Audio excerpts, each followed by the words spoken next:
যাবে, লয় হয়ে যাবে, কিছুই থাকবে না। কেবলমাত্র একজন মহামহিয়ান গরিয়ান সত্তা অবশিষ্ট থাকবেন। আর যিনি থাকবেন তিনি আমাদের রব। তিনি কি? এটা হলো কিয়ামতের প্রথম পর্ব।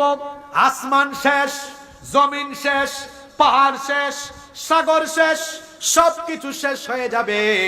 ইসরাফিল সিংহার মধ্যে ফুৎকার দিবেন মোট 2 বার। জুড়ে বলেন তো কয়বার? এটা হলো প্রথম ফুৎকারের পরবর্তী অবস্থা। সব যখন শেষ হয়ে যাবে আল্লাহ বলবেন, কিরে ইসরাফিল, তুমি আবার তোমার দ্বিতীয়বার সিংহায় ফুৎকার দিয়ে তোমার দায়িত্ব তুমি কমপ্লিট করো। ইসরাফিল এবার দ্বিতীয়বার সিংহায় ফুৎকার মারবেন। দ্বিতীয়বার তিনি যখন সিংহায় ফুৎকার মারবেন তখন কিয়ামতের দ্বিতীয় পর্ব আরম্ভ হবে। কততম পর্ব? দ্বিতীয় পর্বটা কেমন হবে আল্লাহ এবার বলছেন, সুম্মা নুফিখা ফীহি উখরা ফাইযা হুম কিয়ামুন ইয়ানযুরুন। তখন মানুষ কবর থেকে উঠে গিয়ে দণ্ডায়মান হবে। আজীব এক পরিস্থিতি, কবরগুলো ঠাস ঠাস করে খুলবে, কবরগুলো খুলবে আর খুলবে, আর মানুষগুলো কবর থেকে উঠবে তো উঠবে। সুবহানাল্লাহ। এই কথা আল্লাহ আজকের যে আলোচ্য সূরা, সেই সূরার 4 নম্বর আয়াতে বলেছেন, ওয়া ইদাল কুবুরু মু'থিরাত। আর কবরগুলোকে খুলে দেওয়া হবে, কবরগুলোকে উন্মোচিত করে দেওয়া হবে। আল্লাহ তাআলা সূরা আদিয়াতের মধ্যে আরো বলেছেন, আফালা ইয়ালামু ইযা বু'থিরা মা ফিল কুবুর।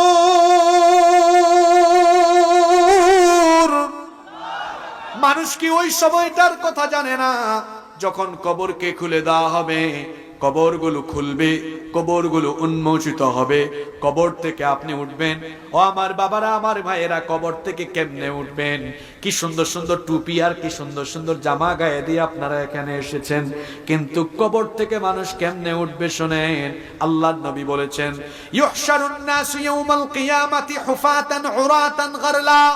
সেই দিন মানুষ কবর থেকে উঠবে উলঙ্গ, গায়ে কোনো কাপড় থাকবে না, পায়ে কোনো জুতা থাকবে না, নগ্ন পদে খালি পায়ে খতনাবিহীন অবস্থায় উলঙ্গ হয়ে হাসরের মাঠের দিকে মানুষ ছুটতে থাকবে। আম্মা জান আয়েশা রাদিয়াল্লাহু আনহা তখন বললেন, ওগো আল্লাহর নবী, আয়েশা যদি, আপনার আয়েশা, আপনার বিবি আয়েশা যদি এই রকম কবর থেকে উলঙ্গ হয়ে উঠে আর হাসরের মাঠে যদি এভাবে যায়, তাহলে আমার কি লজ্জা লাগবে না? আমার কি শরম লাগবে না? কারণ গায়ে তো কাপড় চোপড় নাই। আল্লাহর নবী তখন বললেন, আমার বিবি আয়েশা শোনো, সেই দিনটা এত বিভৎস হবে, এত কঠিন হবে। আকাশের সূর্যটা সেদিন মাথার নিকটে চলে আসবে, মাথার চান্দি ফেটে মগজ বের হয়ে উতরে উতরে মগজ গলে গলে গলে গলে বেয়ে বেয়ে পড়বে। পিপাসার যন্ত্রণায় কাতর হয়ে মানুষের জিহ্বাটা বের হয়ে কুকুরের মতো নাভিস্থল পর্যন্ত ঝুলে থাকবে। মানুষ ঘামের মধ্যে সাঁতার কাটবে। বিচারের ভয়ে হাসরের মাঠে আল্লাহর সামনে দাঁড়ানোর ভয়ে মানুষগুলো সেই দিন যে নিচের দিকে তাকাবে, একবারও উপরের দিকে মাথা তোলার সাহস করতে পারবে না। আল্লাহু আকবার। ভয়াবহ পরিস্থিতি। ওয়া ইদাল কুবুরু বু'থিরাত। কবরকে উন্মোচিত করে দেওয়া হবে। কবর থেকে উঠে মানুষ ময়দানে মাহশর, হাসরের মাঠে যাবে। এরপরে কি হবে? আল্লাহ বলছেন, আলিমাত নাফসুম মা কদ্দামাত ওয়া আখারাত। মানুষ তার আগের পরের সবকিছু জানতে পারবে। দুনিয়াতে সে যা কিছু করেছে সবকিছু সেদিন, সবকিছুর হিসাব সেদিন না হবে। যত কিছু করেছে সবকিছু তার সামনে হাজির করা হবে। সেই দিন বিচার করবেন কে? আসতে বলবেন না, জোরে বলেন, বিচার করবেন কে? ও আমার যুবক ভাইয়েরা, আমি তো আজকে এই কামারখন্দ দিয়ে ঢোকার সময় দেখলাম রাস্তাঘাটে বসে বসে কয়েকজন বিড়ি খায়, সিগারেট খায়। আমার নিজের চোখে আমি দেখলাম এই যৌবন আর তারুণ্য কি দেওয়া হয়েছে বিড়ি সিগারেট খাওয়ার জন্য নাকি? আসতে বলবেন না, জোরে বলেন, বিড়ি সিগারেট খাওয়ার জন্য নাকি? ইবনে মাসউদ রাদিয়াল্লাহু আনহু হাদিস বর্ণনা করেছেন, এটা তিরমিজি শরীফের হাদিস। আল্লাহর নবী বলেছেন, লা তাজুলু কদামা ইবনি আদম মিন ইনদি রাব্বিহি হাত্তা ইউসআলা আন খামসিন। কিয়ামতের দিন 5 প্রশ্নের জবাব না দিয়ে কেউ তার কদম নড়াতে পারবে না। এখন যে আপনি নড়াচড়া করতে পারেন, নড়তেও পারবেন না, কয়টা প্রশ্নের জবাব না দিয়ে? তার মধ্যে একটা প্রশ্ন করা হবে, আন তার মধ্যে একটা প্রশ্ন করা হবে, বান্দারে আন শাবাবিহি ফিমা আবলাহু, তোমার যৌবনকে কোথায় তুমি কিভাবে ব্যয় করেছো? যৌবনকালে কি যুবতীর সাথে তাফালিং করেছো নাকি? যৌবনকালে কি গার্লফ্রেন্ডের পেছনে পেছনে ঘুরেছো নাকি? বেনামাজি হয়েছো নাকি? যৌবনকালে তুমি কি তোমার যৌবন আর তারুণ্য বিড়ি সিগারেট আর মাদকের পেছনে দিয়েছো নাকি? গোটা যৌবনের হিসাব যার কাছে দেওয়া লাগবে, জুড়ে বলেন তিনি কি? আরো জুড়ে বলেন তিনি কি? যৌবনের হিসাব, জীবনের হিসাব, এই যে পাঁচটা প্রশ্ন সবগুলা শোনায় ফেলি। এক নম্বরে আন উমরিহি ফিমা আফনাহু, জীবনের হিসাব দেওয়া লাগবে, কিভাবে জীবন কাটালেন। আন শাবাবিহি ফিমা আবলাহু, যৌবনের হিসাব দিতে হবে, যৌবন কিভাবে কাটালেন। মালুহু মিন আইনা কাসাবাহু, মাল সম্পদ কিভাবে উপার্জন করলেন। ওয়া ফিমা আনফাকাহু, কোথায় তা খরচ করলেন। ওয়া মাযা আমিলা ফিমা আলিমা, যতটুকু জেনেছেন ততটুকু আমল করেছেন কিনা। এই সবগুলো প্রশ্নের জবাব যার সামনে দিতে হবে তিনি কে? আরো জোরে বলেন তিনি কে? সেই আল্লাহ বলছেন, তোমাকে যে দুনিয়ায় পাঠালাম তোমার সময় নষ্ট করার জন্য, আমার সম্পর্কে গাফেল হওয়ার জন্য তো দুনিয়ায় তোমাকে পাঠাই নাই। সুতরাং বান্দারে আমার কাছে যেহেতু আসাই লাগবে, আমার সামনে এসে যেহেতু তুমি হিসাব দেওয়াই লাগবে, সুতরাং বান্দারে তোমার কাছে আমি আল্লাহর প্রশ্ন হলো, পরের আয়াতে আল্লাহ প্রশ্ন করছেন আপনাকে, ইয়া আইয়ুহাল ইনসানু মা গাররাকা বিরাব্বিকাল কারীম। আল্লাহ কোশ্চেন করছেন, সওয়াল করছেন আপনার কাছে। কার কাছে? বলেন না কার কাছে? আপনার কাছে। কি কোশ্চেন করছেন? তুমি তো আমার কাছে আসবে, কই যাবা তুমি, কোথায় যাবা তুমি বলো? যতই লাফালাফি করো ফিরে আসতে হবে কার কাছে? সুতরাং তোমার কাছে আমার প্রশ্ন, ইয়া আইয়ুহাল ইনসান, হে মানুষ, মা গাররাকা বিরাব্বিকাল কারীম, কোন জিনিস তোমাকে তোমার রব সম্পর্কে গাফেল করে ফেলেছে? তোমার রব, তাকে ভুলে গিয়েছো তুমি। আজান হয়, তোমার রব তোমাকে ডাকে নামাজে আসার জন্য, তুমি তাকে ভুলে গিয়েছো। তুমি তার গোলামি করো না, তুমি তার আদেশ নিষেধ মানো না। মা গাররাকা বিরাব্বিকাল কারীম, কিসে তোমাকে ধোঁকায় ফেলে দিল? অথচ তিনি তোমার এমন রব, আল্লাযী খালাকাকা ফাসাওয়াকা ফাআদালাক, তিনি তোমাকে সৃষ্টি করেছেন, সুঠাম এবং সুসামঞ্জস্যপূর্ণ করেছেন। এই যে আমি আর আপনি এখন 3.5 ফুট, 3.5 হাত, 5 ফিট 6 ইঞ্চি 7 ইঞ্চি, 65, 70, 75, 80 কেজি ওজনের মানুষ, কিন্তু একটা সময় আমি আপনি কিছুই ছিলাম। কথা বলেন না কেন? আল্লাহ তাআলা আপনাকে বলছেন, শোনেন, প্রশ্ন করছেন। এখানেও ইনসানের নামে আল্লাহ একটা সূরা দিয়েছেন, সূরার সিরিয়াল নাম্বার হলো 76। প্রথম আয়াতে আল্লাহ বলছেন, হাল আতা আলাল ইনসানি হিনুম মিনাদ দাহরি লাম ইয়াকুন শাইআম মাযকুরা, মানুষের জীবনে কেমন একটি সময় অতিবাহিত হয়নি যখন সে কিছুই ছিল না, নাম ঠিকানা ঘর বাড়ি তার কিছুই ছিল না। কিভাবে আল্লাহ, আমি আল্লাহ তোমাকে অস্তিত্ব দিলাম, কিভাবে আমি আল্লাহ তোমাকে, খুব নীরব এবং চুপচাপ দেখা যাচ্ছে। মানে কোরআন শোনার যে আদবের কথা আল্লাহ বলেছেন, এই আদব আপনাদের মধ্যে আছে। কোরআন শুনতে হয় 2টা আদব মেনটেন করে। কয়টা আদব মেনটেন করে? আল্লাহর কালাম শোনার 2টা আদব আছে। আল্লাহ তাআলা শেখাচ্ছেন আমাদেরকে, ইযা কুরিআল কুরআনু ফাসতামিউ লাহু ওয়া আনসিতু লাআল্লাকুম তুরহামুন। আল্লাহ তাআলা বলছেন, যখন এই কোরআন পাঠ করা হয়, কোরআন থেকে যখন আলোচনা হয়, ফাসতামিউ লাহু, দিলের কান দিয়ে তা শ্রবণ করো, ও আনসিতু, এবং কথাবার্তা না বলে নীরব হয়ে যাও, চুপচাপ হয়ে যাও। এই 2টা কাজ যদি আমরা করতে পারি, নীরবতার সাথে মনোযোগী হয়ে দিলের কান দিয়ে যদি আল্লাহর কালাম আমরা শুনতে পারি, আল্লাহ তাআলা বলেছেন লাআল্লাকুম তুরহামুন, আশা করা যায় তোমাদের উপরে আল্লাহর রহমত আসবে। এই 2টো কাজ আমরা করতে পারবো তো ইনশাআল্লাহ। আমি আর একটা কথাও অহেতুক বলতে চাই না। আমি আপনাদের সামনে কোরআনে কারীমের 30 নম্বর পারায় অবস্থিত 82 নম্বর সূরা, সূরাতুল ইনফিতার, তেলাওয়াত করেছি। আজকে এই সূরা থেকে কিছু কথা বলবো আমি ইনশাআল্লাহ। বুঝে থাকলে বলেন তো আজকের আলোচ্য সূরার নাম সূরাতুল। সিরাজগঞ্জের মানুষ তো কথা বলে, আপনাদের কথা তো কোরআনেও আছে, সিরাজাম মুনিরা। সিরাজ, সিরাজ তো সিরাজের মতো থাকবে। সিরাজ মানে বুঝেন আপনারা, যেটা উজ্জ্বল, যেটা উজ্জ্বলতা ছড়ায়। সিরাজগঞ্জের মানুষ তার ব্যবহারেও মুগ্ধতা ছড়াবে, কথাবার্তায় উজ্জ্বলতা ছড়াবে। পারবেন না ইনশাআল্লাহ? এই তো সিরাজগঞ্জের মানুষ সিরাজের মতো কথা বলবে। সূরার নাম হলো সূরাতুল।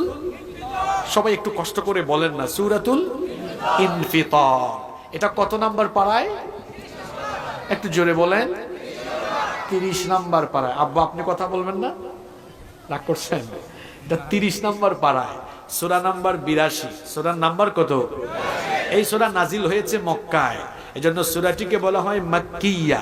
বলেন সূরাটা মাক্কিয়া। এই সূরার রুকু সংখ্যা 1, আয়াত সংখ্যা হলো 19। আয়াত সংখ্যা কত? এই সূরার সেন্ট্রাল থিম, যেটাকে আমরা আরবিতে বলি মাউদুউস সূরা, মানে সূরার বিষয়বস্তু, টপিক। এই সূরাতে মূলত কিয়ামতের পিকচার, আখিরাতের চিত্র তুলে ধরা হয়েছে। এই জীবন, এটাই কি শেষ জীবন? আরো একটা জীবন আছে না? এটার পরে আরো একটা জীবন আছে, ওইটা আসল জীবন। কারণ আমাদের দুনিয়ার জীবনের স্টার্টিং আছে, শুরু আছে, শেষও আছে। কিন্তু যেটা আখিরাতের জীবন, ওইটা শুরু হবে, কোনোদিন শেষ হবে না। ওই পরকালীন জীবন, কিয়ামত এর স্টার্টিং কিভাবে হবে, কিয়ামতের একটা পিকচার, একটা ছবি আল্লাহ তাআলা এই সূরার মধ্যে তুলে ধরেছেন। কিয়ামত হবে এ ব্যাপারে কি আপনাদের কোনো সন্দেহ আছে? জোরে বলেন, কোনো সন্দেহ আছে? লা শাক্কা ফীহি ওয়ালা রাইবা ফী। এ ব্যাপারে আমাদের মনে কোনো ধরনের কোনো রকম সন্দেহ নেই। কিন্তু কেমন করে এটা হবে, এটা স্টেপগুলো কিরকম হবে, কিয়ামত যে হবে কোন কোন পর্যায়ে, কোন কোন ধাপে, কোন কোন ঘটনা ঘটবে, এটা আমাদের অনেকেরই অজানা। কিন্তু আল্লাহ তাআলা কোরআনে কারিমে এমন কিছু বিশেষ সূরা দিয়েছেন, যেই সূরাগুলোতে আল্লাহ তাআলা কিয়ামত কিভাবে ঘটবে সেই চিত্র অত্যন্ত চমৎকার করে তুলে ধরেছেন। আল্লাহু আকবার। তার মধ্যে একটি অন্যতম সূরা হলো আজকের এই সূরা, সূরাতুল ইনফিতার। ইমাম আহমদ বিন হাম্বল রাহিমাহুল্লাহ তার মুসনাদের ভেতরে এবং ইমাম তিরমিজি রাহিমাহুল্লাহ তার তিরমিজি শরীফের ভেতরে এই হাদিস বর্ণনা করেছেন।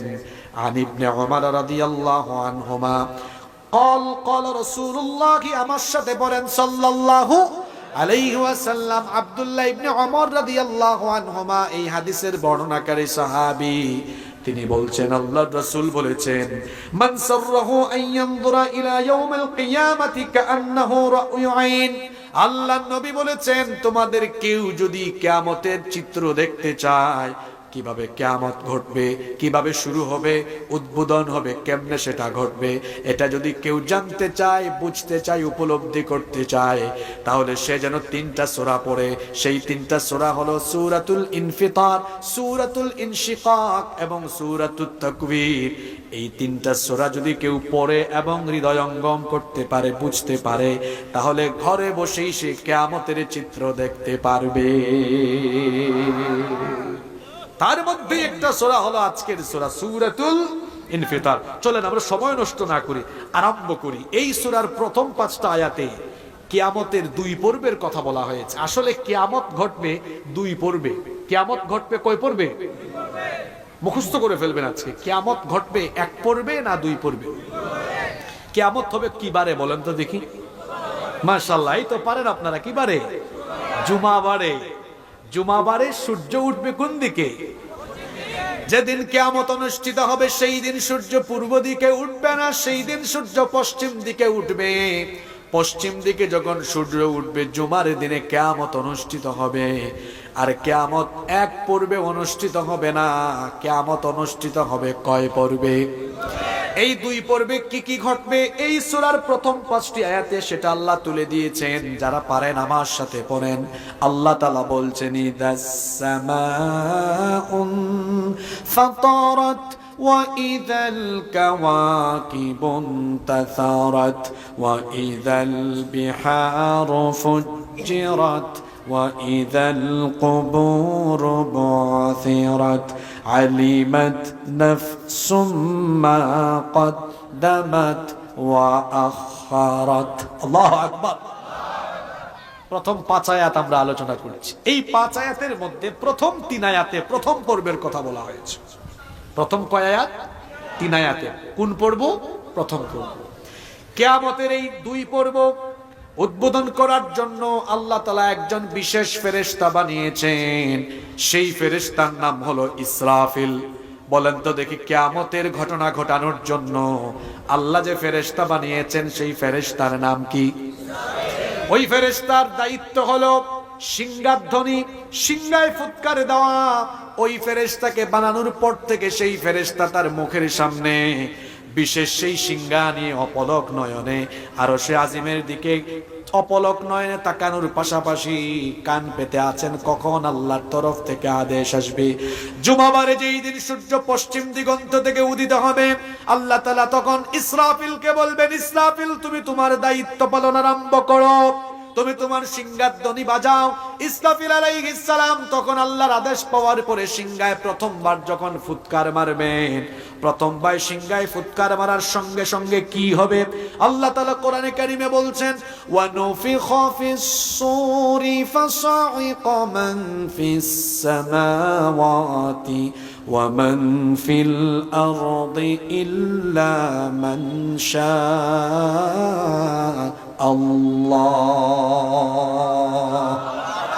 সিংহায় যখন প্রথমবার ফুৎকার দেওয়া হবে আসমান সমূহ আর জমিনে তখন যারা থাকবে এই সিংহার বিকট আওয়াজে তখন যারা বেঁচে থাকবে এদের কানের পর্দা সঙ্গে সঙ্গে ফেটে যাবে তৎক্ষণাৎ তারা মারা যাবে আল্লাহু আকবার আব্বাজানরা এদিকে তাকান বাবা বুঝেন কথাগুলো এখানে মনে করেন একটা বিকট আওয়াজ হলো বিকট আওয়াজ এই আওয়াজে কি আপনার কানের পর্দা ফাটবে কিন্তু ইসরাফিল যখনই সিংহা বাজাবে প্রথম সিংহার ধ্বনিতে কানের পর্দা ফেটে গিয়ে সাথে সাথে মানুষ বেহুশ হয়ে ওখানেই মারা যাবে আল্লাহু আকবার বলেন আল্লাহু আকবার অবস্থা কি খুব স্বাভাবিক না অস্বাভাবিক বলেন স্বাভাবিক না অস্বাভাবিক এতগুলো মানুষের অবস্থা সব শেষ কেউ বেঁচে নাই সিংহায় একবার ফুৎকার দেওয়ার সঙ্গে সঙ্গে আসমানের অবস্থা কি হবে এই যে আল্লাহ শুরু করছেন ইদাস সামাউন ফাতারাত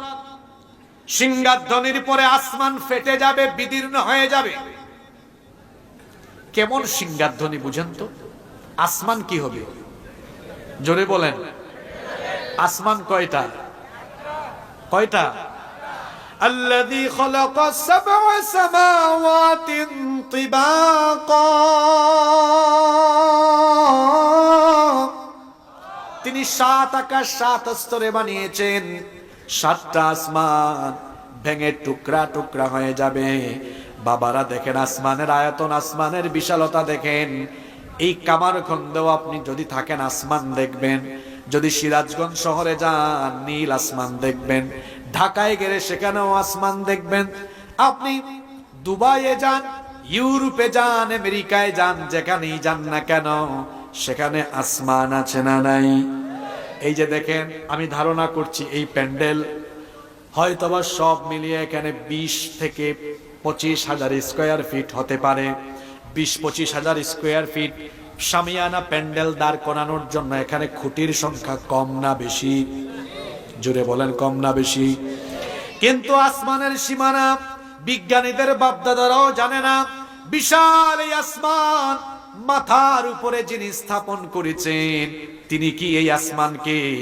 পিলার আর খুঁটি দিয়ে শূন্যের উপরে রেখেছেন নাকি আস্তে বলবেন না জোরে বলেন কোন পিলার আছে নাকি কোরআনুল কারীমের 13 নম্বর সূরা সূরাতুর রা'দ 2 নম্বর আয়াতে আল্লাহ তাআলা বলছেন আল্লাহুল্লাযী রাফা'আস সামাওয়াতি বিগাইরি আমাদিন তারাউনাহা থুম্মা ইসতাওয়া আলাল আরশ তোমাদের মাথার উপরে সুবিশাল সুবিস্তৃত এই আসমানকে পিলার ছাড়া খুঁটি ছাড়া যিনি তোমাদের মাথার উপরে বিশাল আয়তনের এই আসমানকে ঝুলিয়ে রেখেছেন, গলার আওয়াজ বড় করে সবাই বলেন তিনি কে? কোন পিলার আছে? আপনার কি মনে হয় এটা আল্লাহ এমনি এমনি স্থাপন করেছেন? নো, একটা কারণ আছে না নাই? আপনার বাড়িতে টিন আছে, ছাদ আছে, কেন দিয়েছেন? যাতে শীতকালে কুয়াশা না পড়ে, বর্ষাকালে বৃষ্টি না পড়ে, গ্রীষ্মকালে যেন রোদের তাপ না লাগে। এই আসমান এটা আল্লাহ এমনি এমনি বানান নাই। The sky has been built as a roof for the protection of the earth. এটাকে আল্লাহ তাআলা এই পৃথিবীবাসীর সুরক্ষার জন্য একটা সুরক্ষিত ছাদ বানিয়ে দিয়েছেন। এজন্য রব্বুল আলামিন কোরআনুল কারীমের 21 নম্বর সূরা সূরাতুল আম্বিয়া এর 32 নম্বর আয়াতে বলছেন, وَجَعَلْنَا السَّمَاءَ سَقْفًا مَحْفُوظًا وَهُمْ عَنْ آيَاتِهَا مُعْرِضُونَ।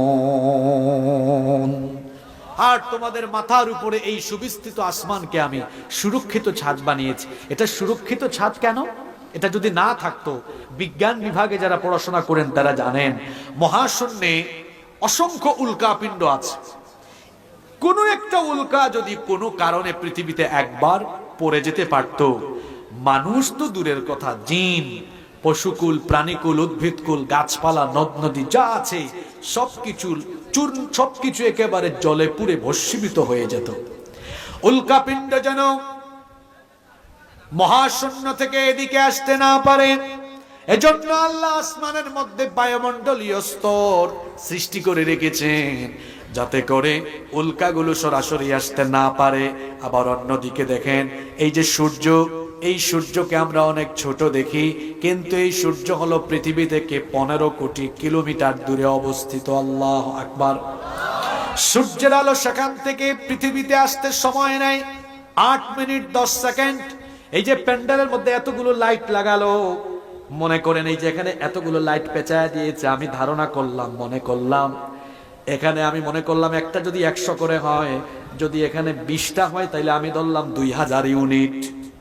কিন্তু সূর্য আমাদের থেকে 15 কিলোমিটার দূরে, এটাকে আল্লাহ কি পরিমাণ টেম্পারেচার দিয়েছেন শোনেন।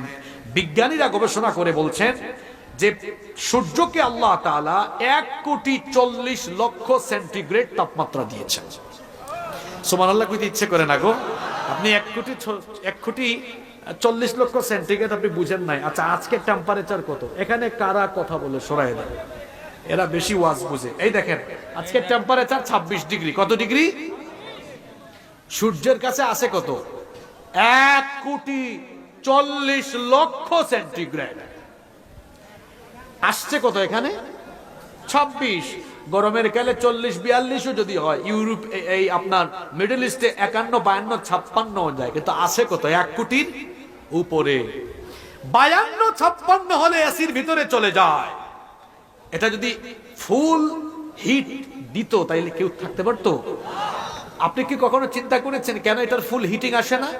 আজকের বিজ্ঞান গবেষণা করে দেখেছে আল্লাহ তাআলা ওই যে আসমানে অবস্থিত অনেকগুলো ফিল্টার স্থাপন করে আলোকে বাধাপ্রাপ্ত করার ব্যবস্থা করে দিয়েছেন। সেখানে আল্লাহ তাআলা অনেকগুলো বায়ুমণ্ডলীয় স্তর সৃষ্টি করে রেখেছেন। আজকের বিজ্ঞান গবেষণা করে সেগুলো পেয়েছে। সেখানে ট্রাপোস্ফিয়ার, স্ট্রাটোস্ফিয়ার, ম্যাগনেটোস্ফিয়ার, আইনোস্ফিয়ার, এক্সোস্ফিয়ার, এ ধরনের অনেকগুলো স্তর আছে। আমি যদি সহজ বাংলায় বোঝাতে যাই, ফিল্টার বুঝেন তো আপনারা? পানিতে আর্সেনিক আছে, বিশুদ্ধ পানি না। দেখবেন বাজারে 5 স্তরের 6-7 স্তরের ফিল্টার পাওয়া যায়। এই 6-7 স্তরের ফিল্টারিং হয়ে পানি পিউরিফাই হয়, বিশুদ্ধ পানি বের হয়। আল্লাহ ওই মহাশূন্যে অনেকগুলো ফিল্টার স্থাপন করে রেখেছেন। সূর্যের আলো সরাসরি দুনিয়ায় আসে না, ওখানে এসে বাধা খায়। বাধা খাওয়ার পরে ওই ফিল্টারগুলোতে ফিল্টারিং হয়ে হয়ে হয়ে হয়ে হয়ে হয়ে হয়ে হয়ে যেটুকু আলো দুনিয়ায় আসলে আল্লাহর বান্দারা বেঁচে থাকবে, ততটুকু আলো আল্লাহ দুনিয়াতে পাঠান। এই রহমতটা কার? জোরে বলেন, রহমতটা কার? তাহলে আসমান মাথার উপরে কি এমনি এমনি আছে না এটা সুরক্ষিত ছাদ? এই সুরক্ষিত ছাদ থাকবে না গো ভাই। সেদিন ইসরাফিল প্রথমবার যখন ফুৎকার মারবে, কি হবে? এটা একটু আগেই বললাম, কি হবে? চিন্তা করেছেন? ফেটে যাবে। এখন আসমান তো একটা না, কয়টা? একটার উপর আরেকটা এভাবে পড়বে। এই যে দেখেন, একটার উপরে আরেকটা এভাবে পড়বে। আল্লাহ কোরআনে কারিমে বলছেন, ইয়াউমা নাতউইস সামাআ কাতাইয়িস সিজিল্লি লিল কুতুব।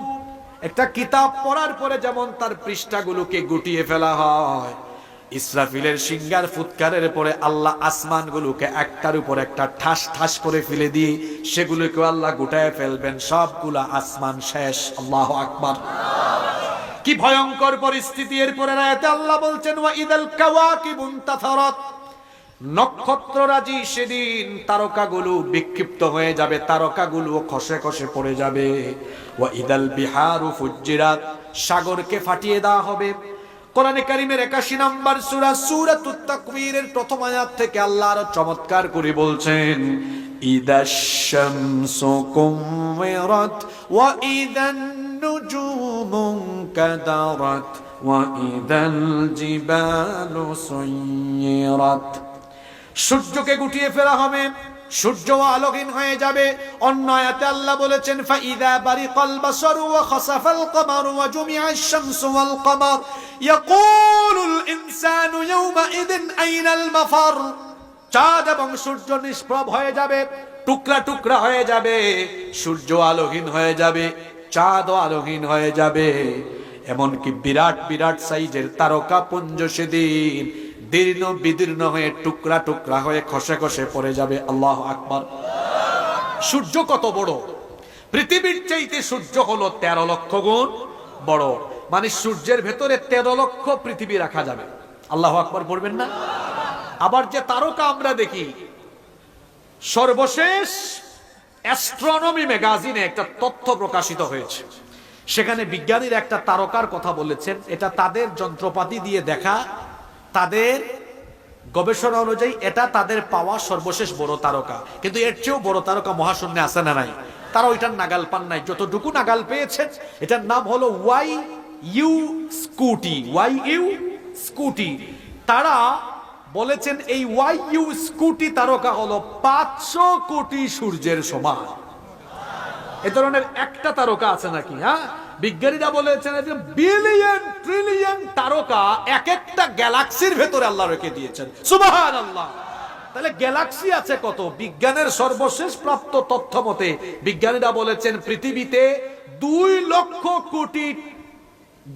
লক্ষ কোটি ট্রিলিয়ন গ্যালাক্সি এখনো তারা পেয়েছে। এত আস্তে বললেন বাবা, সুবহানাল্লাহ। আপনারা কি আমার কথা বুঝতেছেন নাকি খুব বেশি কঠিন করে ফেলতেছি? এই তারকাগুলো থাকবে না। ইসরাফিল শুধু একটা ফুৎকার মারবে। এই ফুৎকারকে আপনি এমন ভাবিয়েন না গো যে এইরকম না। কি আওয়াজ হইছে এটা? কি জাতের ফুৎকার! আসমান শেষ, সূর্য শেষ। সূর্যের চাইতেও 1000 কোটি গুণ বড় বড় তারকা খসে খসে বিক্ষিপ্ত হয়ে পড়বে। আল্লাহু আকবার। অবস্থা কত ভয়াবহ চিন্তা করতে পারছেন? কেন ইমাজিন। এরপরে সাগরের কথা আল্লাহ বলছেন, ওয়াইদাল বিহারু ফুজ্জিরাত। সাগর ফেটে যাবে। সাগর কি হবে? সাগর কেন ফাটবে? এটা কি অবাস্তব কথা না বাস্তব কথা?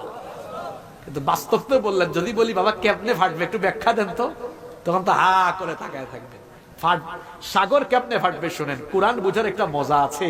কুরআনের এক আয়াতের তাফসীর অন্য আয়াতে আছে না নাই?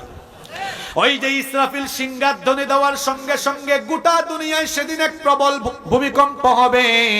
এখন তো ভূমিকম্প হয় বাংলাদেশে, ভারতে হয় না, এশিয়ায় হয়, আফ্রিকায় হয় না, ইউরোপে হয়, আমেরিকায় হয় না। কিন্তু ইসরাফিল যখন সিংহায় ফুৎকার মারবে তখন অবস্থা এমন হবে। আল্লাহ ভূমিকম্পের নামে একটা সূরাও দিয়েছেন। সূরার নাম সূরা জিলজাল। সেই সূরার প্রথম আয়াতে আল্লাহ বলছেন, ইদা জুলজিলাতিল আরদু জিলজালাহা। যখন গোটা পৃথিবীকে প্রবল ভাবে প্রকম্পিত করা হবে। ইন্না জালজালাতাস সাআতি শাইউন আযীম। নিশ্চয়ই কিয়ামতের সেই কম্পন হবে বড় ভয়াবহ কম্পন। এমন ভাবে ভূমিকম্প হবে মাটি ফেটে যাবে। তখন সাগরের তলদেশে যা আছে, সাগরের তলদেশটা ফেটে যাবে। সাগরের তলদেশ যখন ফেটে যাবে তখন সাগরের পানিগুলো ভূ অভ্যন্তরে নেমে যাবে, নিচে নেমে যাবে। সমুদ্র বিজ্ঞান নিয়ে যারা গবেষণা করেন তারা জানেন যে সাগরের অভ্যন্তরে অত্যন্ত গরম ফুটন্ত লাভা সেখানে টকবক করছে। ইসরাফিলের সিংহার ফুৎকারের পরে যখন সাগরের তলদেশ ফেটে গিয়ে পানিগুলো ভূ অভ্যন্তরে নামবে, যখন উত্তপ্ত লাভার সাথে গিয়ে পানিগুলো মিলবে, বিজ্ঞান নিয়ে যারা পড়াশোনা করেছেন তারা জানেন পানির প্রাথমিক অবস্থা হলো হাইড্রোজেন এবং অক্সিজেন। অক্সিজেন জ্বালাতে সাহায্য করে আর হাইড্রোজেন তো নিজে নিজেই জ্বলে। পানি সেদিন যখন তার মূল উপাদানে ফিরে যাবে তখন সাগরের নিচ থেকে সাগরের উপর দিয়ে আগুন জ্বলে উঠবে। আল্লাহু আকবার। এই ধরনের বিভৎস পরিস্থিতিতে আল্লাহর সাজানো গুছানো এত চমৎকার, এত নয়নাভিরাম এই মহাবিশ্ব লন্ড ভন্ড চূর্ণ বিচূর্ণ মেসাকার হয়ে যাবে, কিচ্ছু থাকবে না, কেবলমাত্র একজন থাকবেন। গলার আওয়াজটা বড় করে বলেন তো তিনি কে? আল্লাহ তাআলা বলেছেন কুল্লু মান আলাইহা ফান ওয়া ইয়াবকা ওয়াজহু রাব্বিকা যুল জালালি ওয়াল ইকরাম। সবকিছু ফান হয়ে যাবে,